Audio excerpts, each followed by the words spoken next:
Каля Віцебскай ратушы з'явіцца тэматычны арт-аб'ект, а ў Полацку пасля рэканструкцыі адкрыюць пажарнае дэпо. Пра гэта на прэс-канферэнцыі расказаў начальнік Віцебскага абласнога ўпраўлення МНС.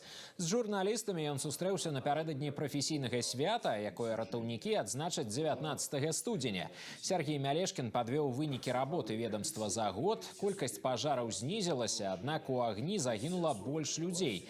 На шчасце, гібелі дзяцей не дапушчана. Аператыўна і зладжана работнікі МНС ліквідавалі надзвычайныя здарэнні прыроднага характару, наступствы дарожна-транспартных здарэнняў, ратавалі людзей на вадзе і знаходзілі тых, хто заблукаў у лесе.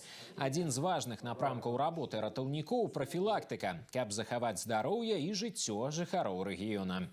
Мы сегодня уже до автоматизма дошли на реагирование возникающих природных чрезвычайных ситуаций, на взаимодействие и поиска детей, людей, которые потерялись в экосистемах. Это, наверное, основополагающая такая тематика, мы будем дальше продолжать, потому что такой толокой проще решать, и тот же ураган, который прошел у нас в Городокском районе, мы, не привлекая ни республиканские какие-то органы, не прося помощи, мы все решили сами, все свои проблемы, и оказали гражданам помощь, даже по тем жилым домам, которые не были застрахованы, государство оказало поддержку. Но это говорит о том, насколько наше государство социально.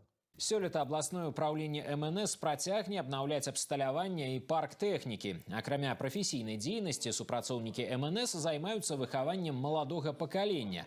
Разам з выхаванцамі ваенна-патрыятычных клубаў удзельнічаюць у грамадзянска-патрыятычных праектах і акцыях.